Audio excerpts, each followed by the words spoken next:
Selamat malam, berjumpa lagi bersama saya Wong Gandeng Sakdonya. Mohon untuk tidak disebutkan nama karena channel ini akan saya naikkan ke konten YouTube saya. Bagaimana saya bisa membantu, Mbak?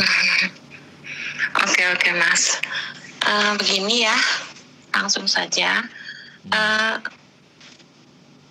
Jelas nggak suaranya? Jelas, clear, sangat Oke. jelas. Sorry, anginnya besar. Oke. Saya di Hong Kong kurang lebih 14 tahun, kurang 3 bulan. Yap. Iya, waktu itu kasus yang pertama saya tahu saya hamil. Setelah saya hamil, saya minta pertanggungjawaban sama pacar saya yang orang Nepal. Tapi dia menuduh saya selingkuh sama temennya. Padahal tidak sama sekali. Waktu itu saya baru tahu 1 bulan lebih kandungan saya. Dan saya berniat menggugurkan karena dia nggak mau bertanggung jawab. Waktu itu saya banyak banget pikiran, dia juga nggak bisa bantu saya lagi. Karena saya ada hutang di bank. Terus akhirnya saya bayar sendiri. Bayar sendiri karena ada satu tanggungan lagi, saya nggak kuat, saya pinjam teman sedikit. Dan setelah itu hubungan saya sama pacar juga udah renggang, udah nggak ada hubungan sama sekali. Teman menyarankan saya untuk gadein paspor yang kasus besar dulu itu tahun 2018 akhir. Nah, aku salah satu dari TKW yang gadein paspor di sana. Dan itu kalau nggak salah 2 bulan atau 2 bulan udah digadein. Bulan ketiga saya mau balikin, tapi belum sempat bulan ketiga itu udah ada kabar itu, teman ngasih tahu orang itu tertangkap loh. Hah? Masa sih? Jangan nakut-nakutin, aku bilang gitu. Benar, semalam ada beritanya. Aduh, terus gimana paspor aku? Ya udah, akhirnya besoknya aku telepon dia pas hari libur, udah nggak aktif lagi itu orang nomornya. Udah gitu, pokoknya aku cari-cari teman yang ada kasus juga gadein paspor sama dia, tapi nggak ada. Terus udah beberapa minggu, saya dapat satu. Aku juga gadein paspor di sana gitu. Terus gimana Mbak? Saya langsung bikin paspor baru. Nah dia langsung bikin paspor baru. Aku pikir aku entar dulu, soalnya jarang libur waktu itu awal pas hamil muda itu saya sering sakit, jadi jarang libur. Udah gitu, aku pikir nanti dulu bikin paspornya. Pas mendekati berapa bulan ya? 5 bulan kurang finish kontrak itu saya mau perbarui paspor udah nggak bisa. Terus KBRI suruh saya pulang ke Indo, bikin. Jadi pulangnya itu suruh pakai SPLP. Udah gitu saya ada masalah sama nenek itu saya jaga dia hampir 4 tahun, tapi suka marah-marah dan suka nuduh saya nyuri. Udah 4 tahun, anak-anaknya baik sih. Udah gitu aku kayak hamil muda kayak nggak mau tersinggung orangnya. Jadi sedikit omongan kenceng aku langsung marah gitu. Yang tadinya aku penyabar, aku jadi nggak sabar, lawan gitu. Akhirnya sampai 3 bulan sebelum finish kontrak, aku ngebreak. Padahal teman menyarankan aku jangan ngebreak, nanti bisa dibantu, nggak usah ngebreak gitu. Halo Mas? Ya lanjut, saya dengerin sampean. Oke. Ya udah, setelah itu bulan Januari kalau nggak salah saya pulang ke Indonesia. Bulan Mei saya lahiran. Setelah itu setelah 20 hari lahiran, anak alhamdulillah normal dan diadopsi sama salah satu teman saya yang di Banyuwangi. Saya asli Jawa Tengah, dan yang di Banyuwangi itu benar-benar dia nggak bisa punya anak, dan cucu pertama dari keluarga itu alhamdulillah mereka semua sayang sama anak aku. Sampai sekarang hampir 4 tahun Setelah lahiran 20 hari saya tinggal ke Jakarta, saya kerja babysitter. Udah gitu, setelah itu saya pindah ke Bali.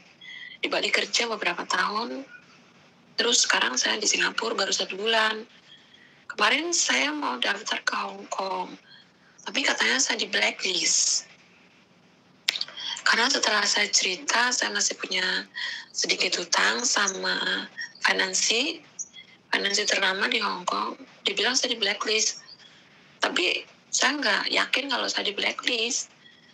Karena aku pikir mereka cuma nakut-nakutin aja sih. Memang ada surat datang ke Indonesia dari finansi itu, katanya saya di blok dari semua imigrasi. Tapi pihak PT menyarankan saya ke Singapura aja lebih aman. Dan sekarang saya udah di Singapura sebulan. Terus kalau misalnya habis kontrak di Singapura kan 2025. Bisa nggak sih saya bisa masuk lagi ke Hong Kong, Mas? Oke, sudah giliran saya yang ngomong ya. Ya, oke, makasih. Jadi kalau sampean menceritakan kronologisnya yang seperti itu, semua PT pasti jiper. Kalau sampean jujur loh ya. Kalau sampean ceritanya jujur, enggak. Saya ceritakan semua jujur. Ya, ganti saya yang ngomong, kan sampean tadi udah ngomong. Nah, jadi kalau sampean cerita jujur itu semua PT pasti akan jiper untuk urusan itu. Ya, kecuali PT-PT yang berani mengambil sebuah resiko. Jadi kalau ngambil sebuah resiko otomatis potongan sampean akan digedein karena sampean berkasus kan di Hong Kongnya.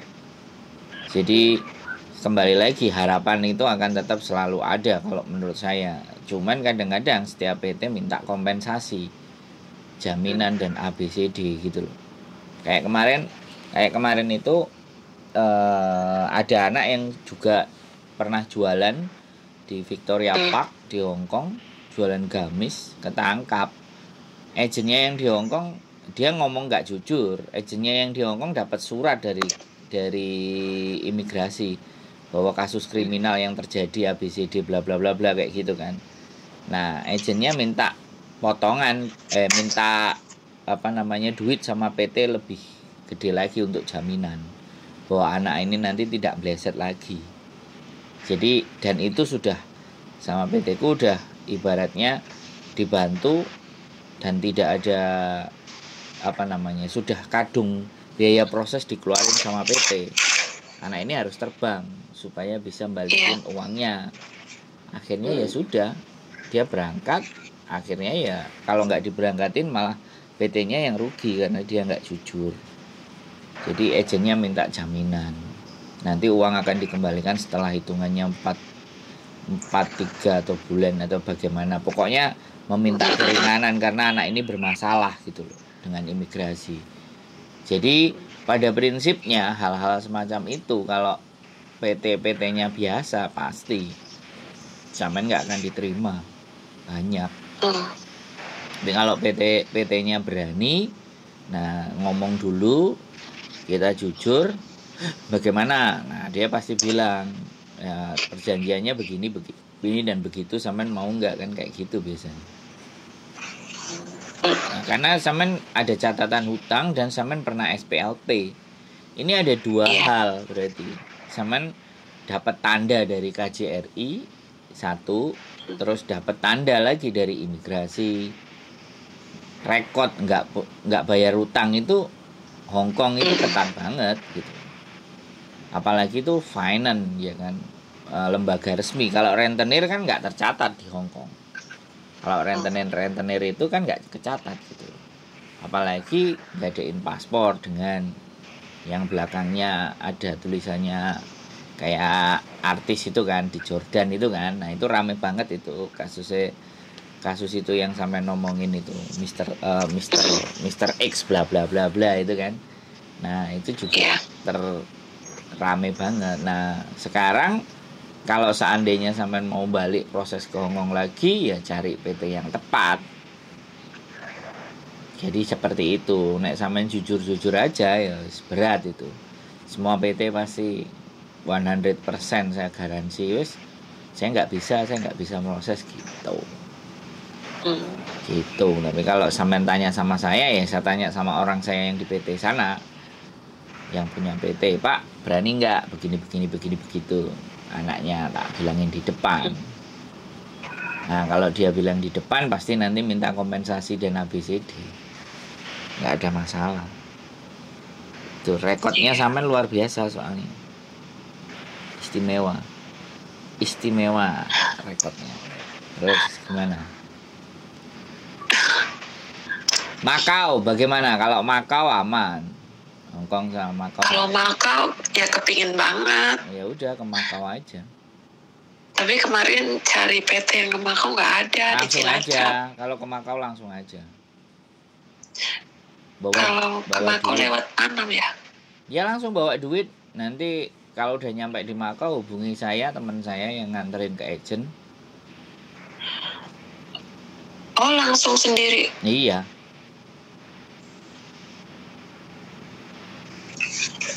Bagaimana? Kalau Makau aman, banyak kerjaan. Ini lagi rame-ramenya Makau. Yang penting sampean bawa duit. Iya. Duitnya cukup untuk bertahan di sana. Kontrak 1 bulan paling 900 Hongkong dolar. 900 Hongkong dolar itu paling ya rupiah 2 jutaan lah. 1,8 apa 1,6 1,5. Udah sebulan muter-muter pasti dapat kerjaan kalau Makau. Iya. Kalau Makau nggak dapat kerjaan ya juking ke Hongkong dulu, balik lagi ke Makau kan. Sederhana. Nah itu yang saya takutkan, masuk ke Hongkong itu di imigrasi takut bermasalah. Nggak ada masalah kalau cuman masuk turis. Tapi kalau sampai masuk visa kan otomatis di cross check data sama imigrasi. Kalau imigrasi wancai ya kan. Kalau sampean masukin kan urusannya imigrasi wancai. Tapi kalau sampean masuk ke Hongkong kan border, imigrasi border perbatasan aja. Oh iya. Datanya dia nggak terlalu komplit. Yeah. Ataupun kalau komplit pun sampean disuruh balik lagi ke Makau. Nggak ada masalah, nggak mungkin ditangkap. Nggak ada, wong itu sudah kejadiannya lama. Gitu ceritanya. Cuman aja sampean ada catatan, bisa jadi dia bilang, oh maaf saya nggak bisa ngasih kamu masuk ke Hongkong. Nah gitu, yang balik lagi loh ke Makau. Yeah. Gitu. Kalau enggak ya lebih prepare lagi sampean bikin visa Cina. Dari Makau kan ke Cina ada. Yeah. Bordernya kan juga ada. Ya pinter-pinternya aja kayak gitu. Jadi sekali lagi selalu akan ada kesempatan bagi orang-orang yang masih mau berjuang.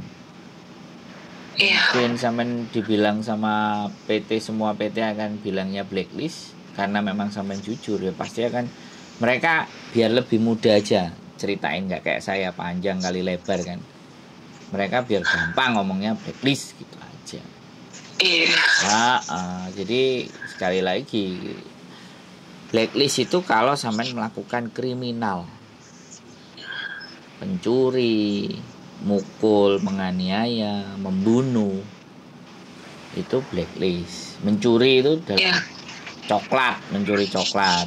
Nah kadang-kadang blacklist itu bisa jadi kayak buang sampah sembarangan ketahuan, ngerokok lewat lampu merah. Itu juga kadang-kadang hal sepele tapi yang bikin nyangkut. Proses itu bisa nyangkut. Gitu ceritanya. Ya namanya Hongkong kan sampean tahu sendiri lah sejauh mana dan seperti apa. Tapi ya itu aja menurut saya, geser ke Makau masih banyak. Kerja company juga bisa kalau masih merantau, masih kepingin merantau. Gitu aja sih Mbak. Iya. Ada lagi yang mau ditanyain? Halo? Cukup. Wes. Ada yang ganjel kelihatannya Jadi masih ganjel. nangis soalnya ingat teman-teman di Hong Kong. Ya sekarang gini loh Mbak. Hal masa lalu itu sudah nggak perlu diingat-ingat lagi. Iya kan. Jadi kalau sampean pingin naksir lagi balik ke Hong Kong ya paling deket di Makau. Ya, kalau sampean mau proses lagi ya silahkan. Sampean pulang dulu nanti. Nanti kirim data aja ke saya tak tanya sama orang PT saya, berani nggak prosesin ini. Kalau dia nggak berani, nggak ngambil risiko ya sudah, sampean caw ke Makau. Kan Makau kan bisa main ke Hong Kong. Kalau sampean udah di Makau, sampean kerja dalam cut sampean masuk ke Hong Kong nggak ada masalah. Bawa paspor sih tapi tetap saya kerja di Makau, bilang gitu aja. Atau ketemuan sama teman-temannya di Makau kan bisa juga. Iya. Gak ada persoalan Mbak, dunia ini. Gak usah terlalu dibikin mumet dan diratapi. Udah terjadi ya sudah. Saatnya menatap masa depan. Kan saya mengerti di Makau nanti ada bule Inggris naksir sama sampean. Bawa ke Inggris. Enggak kepikiran ke situ sih. Sampean nggak kepikiran, tapi kalau sampean sudah ibaratnya ya kan berdamai dengan diri sendiri, bangkit lagi, harapan itu akan selalu ada. Kecuali sampean hopeless, nggak pernah punya harapan ya. Gitu, namanya hidup selama masih bernafas kan masih punya harapan dan cita-cita. Jangan sampai mati itu Mbak harapan. Kalau harapannya mati, semangatmu nggak ada. Wes, ada lagi? Udah. Cukup? Kalau ya cukup. Kalau saya pikir ke Makau, saya baru hubungin lagi.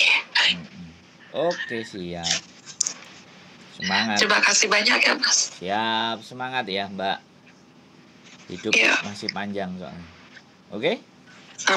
Oke, assalamualaikum. Waalaikumsalam warahmatullahi wabarakatuh.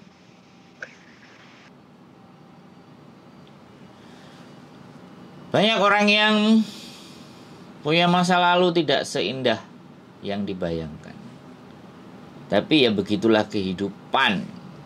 Bahwa semuanya harus kita lewati. Selama masih nafas berembus, maka harapan dan cita-cita jangan pernah dimatikan. Siapa yang mematikan cita-cita dan harapan? Ya diri kita sendiri. Keep stay tune my YouTube channel and see you next video. Bye-bye.